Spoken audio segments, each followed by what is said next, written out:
What's up, everybody? It's your boy Mel here in our review, and actually, I'm gonna postpone the part 2 of The Mandalorian season 2 for tomorrow because I want to talk about this film. This film needs more attention because I find it quite interesting. Actually, I think I've seen this before the documentary, but I heard about the movie. I was like, oh, it has to be around a horror film based on a certain person in real life. Which okay.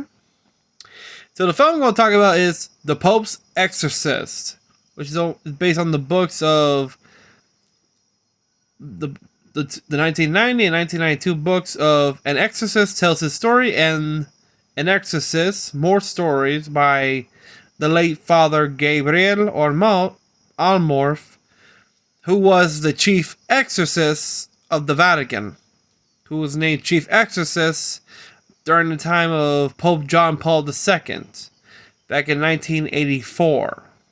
84 or 83. And this is quite interesting because I heard of this before. I think there was a documentary called The Devil and Father Amorth. It was directed by William Friedkin, who was the man behind directing the famed horror film The Exorcist back in 1973. Which had a little bit of, But yeah, before we begin, did you subscribe? Did you hit the bell? If so, well, beware what you do. Beware what you see. Let's hope you ain't possessed, because I am not going to perform an exorcism on you. So yeah, The Pope's Exorcist is a 2023 supernatural horror film directed by Julius Avery and screenplay by Michael Petroni and Ivan Spiritopoulos. Which project began back in 2020 when Screen Gems purchased the rights of Amorth's books. After a directorial replacement and script revision, the film taking place in August and October of 2022 in Ireland. The film was released internationally on April 6th of 2023 and had some mixed reviews, but did earn a good budget of $66 million from a budget of only $18 million. So that's a good budget. But what's it about? So it's about, if we can tell about the career of Chief Exorcist Gabriele Amorth, who was born from 1925 until his passing in 2016. Which, fun fact, during his younger days, he was a member of the Italian resistance movement during World War II, who were against the fascists of Mussolini. During that time, I think it was around the 50s or the 60s, he became a lawyer until he had changed of fate and become a priest. And soon later, actually, if I recall, his occupation was an exorcist and writer. Which, of course, he founded also the International Association of Exorcists. He was the demonologist, and exorcism gained international recognition over the course of his career. Father Amorth performed thousands of exorcisms because one of the most prominent and controversial figures in the Catholic Church in the modern era. Actually, all he would do is make fun of the demon, literally, to make them out. If you know who he is, I think you see the documentary when he does put his thumb on his nose, like trying to taunt the demon. In the movie, it reflects that as well, but it says he also does that. And it just says "cuckoo." It's actually pretty funny. Damn. Around during the time, in October 2000, it's where that he performed over 50,000 exorcisms, which range from a few minutes to several hours in length. And it keeps growing. Jesus. And look at this. And let's see. How old was he when he died? 91. And by age of is 90, around 90 and 91, he still performed exorcisms until his death back in September of 2016 at the age of 91. It turns out,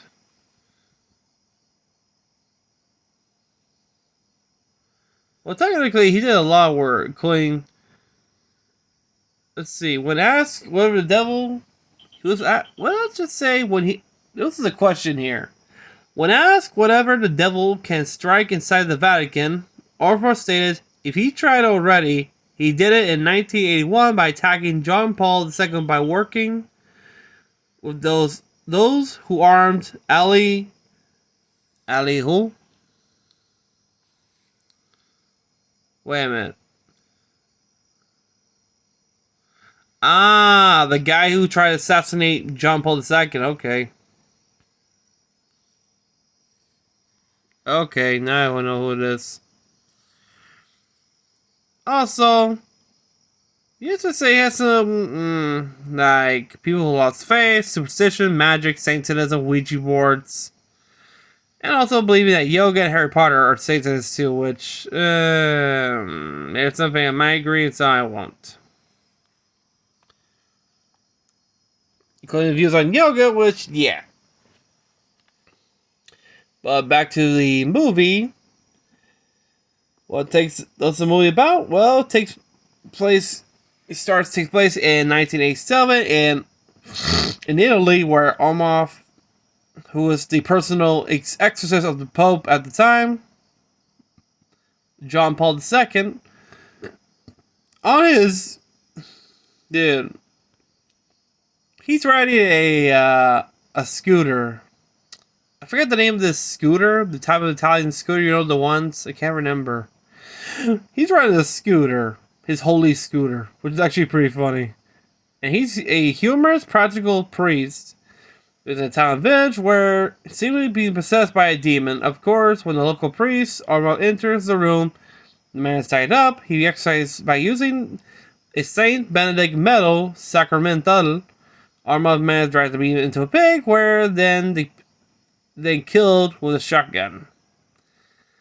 Of course, the incident gets Amorth in trouble with a church tribunal since he acted without the permission of his superiors. One of the tribunal members is a friendly African bishop named Bishop Lumumba, but the other, who is a more vicious American cardinal named Sullivan, who is skeptical of demonic possession. Yeah, that sounds right. After watching the movie, I started to hate the guy. I kind of like that Amorth doesn't give a shit about him. He has more respect to the other bishop than him. And a cardinal? Shit, he's a bit too young to be a cardinal.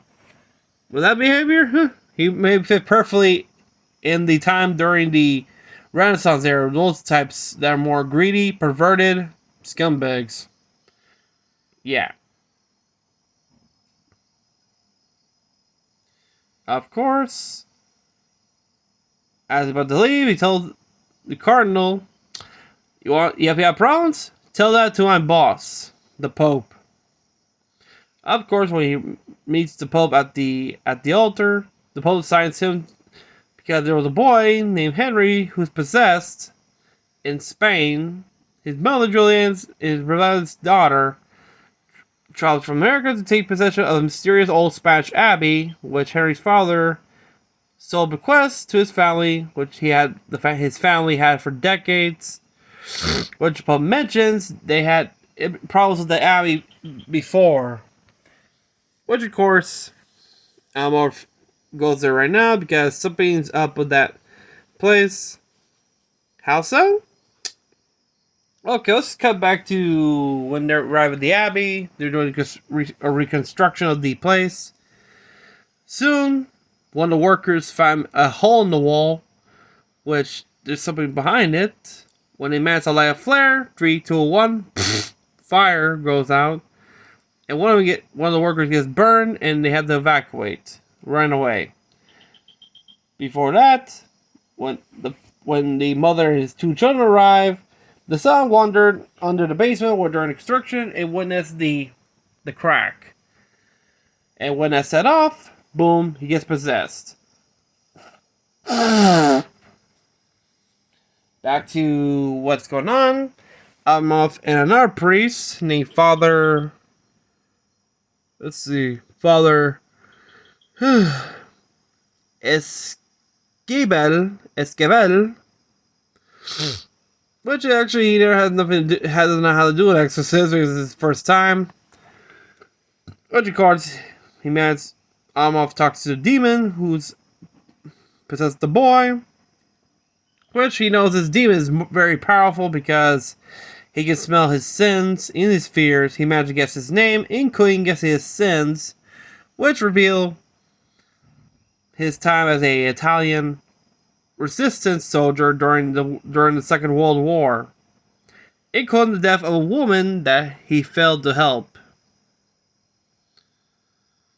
As for Esquivel, he says he called him panty sniffer because he was having sex with a woman that he fell in love with, and there was a time he wants to leave the fatherhood to be with her. And that's to say, you actually see the demon pretend to be her, showing off her tits. Literally. Damn. Damn, Father. You're having for Spanish titties, ain't ya? As for Amorth, I kind of like Amorth. The actor who plays Father Amorth is Russell Crowe. He actually does a pretty good job of playing him. Soon, stories get worse until they found out. That's when Father Amorth found out it was not the boy, but something else. When he knows the well, it has the seal of the Vatican. He uses his scooter to remove the seal. Looked inside. There's a bunch of skulls there. Drops a lighter. Lights up a towel. Drops it in. 3, 2, 1. Fire comes out. Soon they realized, well, technically, it was because the atmosphere, the air inside those chambers contains gas, sulfur, methane, and death, which is flammable. He managed to grab a sledgehammer and bust the wall through, revealing a door with the seal. Well, technically, let's go back to the well because when he was showing Father Esquivel that it also has the seal of the Spanish Inquisition, the Chief Inquisitor at the time during the Spanish Inquisition, which was the Dark Times, which we all know what will happen. As they managed to push the door, they found a library and a catacombs full of priests, and one of them is a priest in a cage, mostly to protect himself, which would be revealed friars of the exorcism by the ring. Also, they found a gate which is locked to keep themselves or something so he won't get out. He must have found a key in the body, traveled down the well until he found the remains of the exorcist, the chief exorcist of that time, a friar. They found the book which reveals what happened and who was the demon responsible for it, and guess what the demon name was? Asmodeus, the king of hell. If you all remember, Asmodeus is one of the 7 deadly princes of hell, which reveal in the Book of Solomon, which is supposed to be a bird-like creature with 3 heads. Which, of course, I kind of like. I thought there'd be a body in that Iron Maiden. You know which one? The Iron Maiden? There's like a coffin. When you open it, has spikes inside. Yeah. Which revealed that in the diary, it reveals that Asmodeus needs a body of exorcists to ruin the Vatican. Which reveals it's been covered up because it happened before, because Asmodeus managed to possess an exorcist, which caused the evil deeds during the Spanish Inquisition of killing innocent people who didn't want to convert into Christianity. Which, yeah, in real life, oh boy, it went a bit fucky. To make sure it doesn't happen, he managed to see everybody, those who Problem is, Asmodeus managed to possess multiple people, which he managed to control everybody. So the friar managed to seal all the men, so he prevent Asmodeus to escaping until now during the reconstruction of the abbey. Now they know his name, they can free the child and send Asmodeus back to hell. First, they have to be prepared, confessing their sins, and ask the mother and the daughter to join them to fight this evil demon. And things went fucky. During this, the Pope managed to find a letter what actually happened, which caused him to fall ill.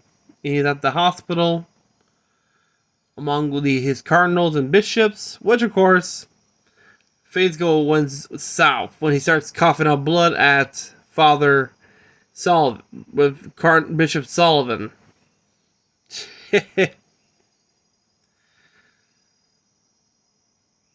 Let's just say, as you know, things go south. They start experiencing hallucinations until Father Amorth had no choice but to tell the demon to possess him, the only way to free the child. Which, of course, when the Pope can actually sense it, he shouts his name, but too late, he gets possessed. And he has to hurry, tell him to leave. Father Gabriele refused and stayed behind to help Father Amorth defeat this demon. Master arrived down the chamber, which of course a battle ensues. Both of them facing their demons, Amorth with the woman that commits suicide, and Gabriele with his lover. Which they managed to defeat Asmodeus and send him back to hell. Yeah, it's a bit bored, but hey, I don't want to take this long because if you want to see the movie, go watch it. It's actually pretty cool. You won't miss anything.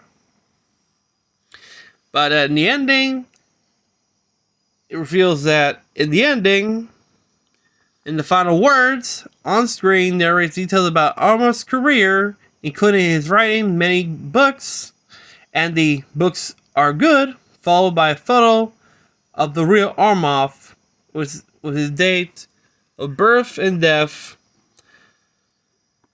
Father Amorth, 1925 to 2016. And it's a photo of him sticking his tongue out, his more comedic side, sticking his tongue out like, pfft. Remember, he taunts the demon by teasing them, sticking his tongue out, doing that type of personality. And yeah, folks, and that was the Pope's Exorcist, and it was actually quite interesting. I quite like it because compared to like other films, mostly, this is actually based on the stories on Father Amorth. I heard his name before of the documentary of the Devil and Father Amorth, which was the documentary directed by the man who directed The Exorcist. And let's say the documentary didn't get good because it only has 44 on Rotten Tomatoes.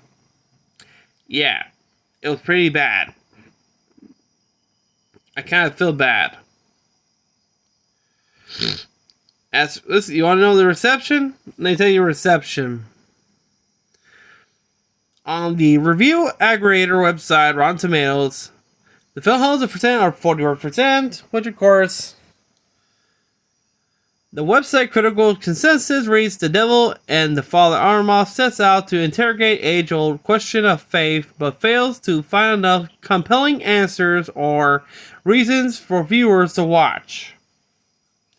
Robbie Collins of The Telegraph wrote the film feels amateurish and arguably also exploitive. All the perhaps that lends it credibility. In this context, too much polish would almost certainly cause for suspicion. Or when Gilbrand very called the film rather tawdry charade. Words of a skeptic. I tell you what. In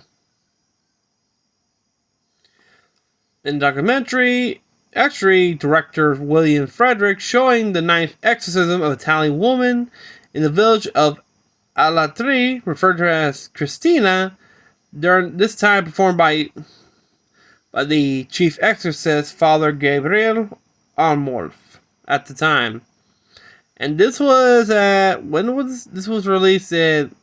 Well, technically, this documentary was released in 2017, a year after he died. So the film had to be during when he was still alive, like around 2016 or 2015. And let's say when this film was started, because this documentary was released a year after Father Amorth died. Glad he didn't see it. He might hate it. It says here it had a release date in Venice in August 31st, and then in the US in August 20th. With only a budget of 20 grand. No wonder. But yeah, folks, those are my thoughts on the Post Exorcist. And if you see the movie in theaters, did you enjoy it? Did it get you a good peek? Maybe give you an idea what an exorcism is? Most of you who don't, most of you do, yeah. Or got you more interested in finding out more about the exorcisms, including from there's actually documentaries and the films as well. But yeah, before I leave, remember to subscribe, hit the bell, like this video if you're new to the channel. Remember our goal is to hit 1 million subscribers or at least 500k, because we're trying to aim our goal at that. Let's hope so. And yeah, I hope you have a great day. Stay safe, stay cool. And don't go nuts, because hey, it's already May, summer, yeah, boo. But until then, have a great day, everybody. See ya.